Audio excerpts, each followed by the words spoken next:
अगर आप मेरे चैनल पर नए हैं तो प्लीज़ चैनल को सब्सक्राइब कर लें और बेल नोटिफिकेशन के बटन को भी ऑन कर लें ताकि आपको मिलती रहे हर नई चैनल अपडेट्स। कैसे हैं दोस्तों, उम्मीद करते हैं आप सब लोग खैरियत से होंगे, खुश होंगे जहां भी होंगे। तो चलिए टाइम ज़ाया किए बगैर स्टोरी की तरफ चलते हैं। आज ये एपिसोड 2 है। ये पूरे सरार होटल की किस्त नंबर 2 है, एपिसोड 2। ज़मीनी ज़लज़ला रुकते ही वो बला निहायत खौफनाक अंदाज में उठी और कदीर की जानब एक बार फिर दौड़ लगा दी। कदीर के करीब पहुंचकर इस बला ने एक लंबी जस्त लगाई और कदीर को दबोचते हुए काफी दूर घसीट कर दूर ले गई। मजीद इसके अचानक हमले से घबरा कर और इसका सांस धुकने की माने चलने लगा। चंद सेकंड तक वो खुद को एक बार फिर मुकाबले के लिए तैयार कर चुका था। वो खौफनाक बला और कदीर आपस में गुत्थम गुत्था थे कि कदीर ने अचानक मौका पाकर इस बला के पेट पर मजबूती से अपनी टांगें जमाकर पूरे जोर से बला को खुद से परे धकेल दिया और खुद कमरे से बाहर दौड़ लगा दी। कमरे से बाहर निकलकर वो एक जानिब दौड़ने लगा कि अचानक किसी चीज से ठोकर लगने से धड़म की आवाज पैदा करता हुआ नीचे गिर गया और कलाबाजियां खाता हुआ दूर तक चला गया। और जैसे ही दोबारा उठकर भागने लगा तो खुद के सामने इस बला को देखकर ठिठक गया। बला ने कदीर को देखते ही कहकहे लगाने शुरू कर दिए। हा हा हा हा हा हा हा हा हा हा हा। तुम मुझे जल देकर कहाँ भागोगे महाराज। कदीर एक बार फिर इस बला को अपने सामने देखकर दूसरी तरफ को दौड़ने लगा। वो इस बला के कहकहे सुनकर घबरा गया और एक बार फिर औंधे मुंह गिरा। इस बार वो गिरते ही उठ खड़ा हुआ। इसके खड़ा होते ही दफतन इसके कानों में भारी और रौबदार आवाज गूंजी। ए बालिक, इस तरह मुसीबतों से घबराकर भागने से मुश्किलात टल नहीं जाती।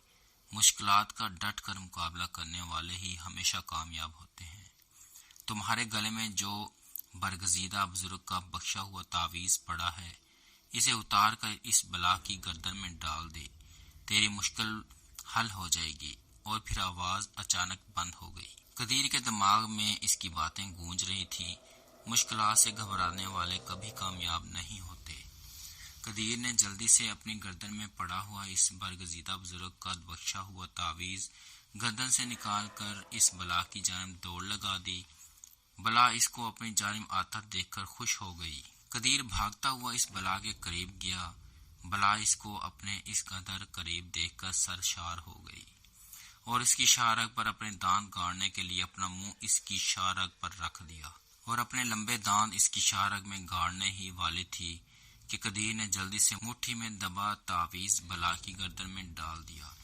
तावीज गर्दन में डालने की देर थी कि वो बला ऐसे उछली जैसे बेखबरी में नंगे तार को छू लिया हो। तावीज इसकी गर्दन में जाकर इसके जिस्म से चिमट गया और इसकी चीखों पुकार से दर दीवार तक हिलते महसूस हुए और वो बला चंद सेकंड में राख का ढेर बनकर रह गई। इस बला के राख होते ही होटल के दर दीवार भी हिलने लगे। दफतन एक बार फिर कदीर के कानों में वही आवाज गूंजी। ए बालिक, भाग इस होटल से, ये अभी जमीन बोस हो जाएगा। कदीर ने वो आवाज सुनते ही बाहर की जानब भागने लगा। चंद सेकंड के अरसे में वो होटल की चार दीवारी से बाहर था। इसके बाहर निकलते ही होटल जमीन बोस हो गया और चंद लम्हात में इसका सारा मलबा भी गायब हो गया। सुबह का उजाला फैल रहा था। हर तरफ हू का आलम था। सन्नाटे ने अपने पर फैला रखे थे। अचानक कदीर को अपने साथियों का ख्याल आया तो वो तड़प उठा। वो ये बात सोच ही रहा था कि अचानक एक बार फिर वही आवाज गूंजी। बालिक, तेरे दोस्त इसकी भीड़ चढ़ चुके हैं। इनके गम में अफसुर्दा ना हो और जल्द अज जल्द घर जा। तेरी माँ तेरी राह तक रही है। जा, घर जा और अपने दोस्तों को भूल जा। वो अब कभी वापस ना आएंगे। और फिर आवाज आना बंद हो गई। आवाज के बंद होते ही कदीर धाड़े मार मार कर रोने लगा। चंद लम्हों बाद जब इसका गम हल्का हो गया तो उसने अपने कदमों को एक जानिब डाल दिया। यह बात रह रहकर इसके जहन में आ रही थी। जब उन्होंने इस होटल में क्याम किया था तो 3 थे और अब सिर्फ एक बचा था। इसे अपने दोस्तों की मौत का बहुत ज्यादा गम था। लेकिन अब रोवत धोवत क्या होवत जब चिड़ियां चुग गईं खेत।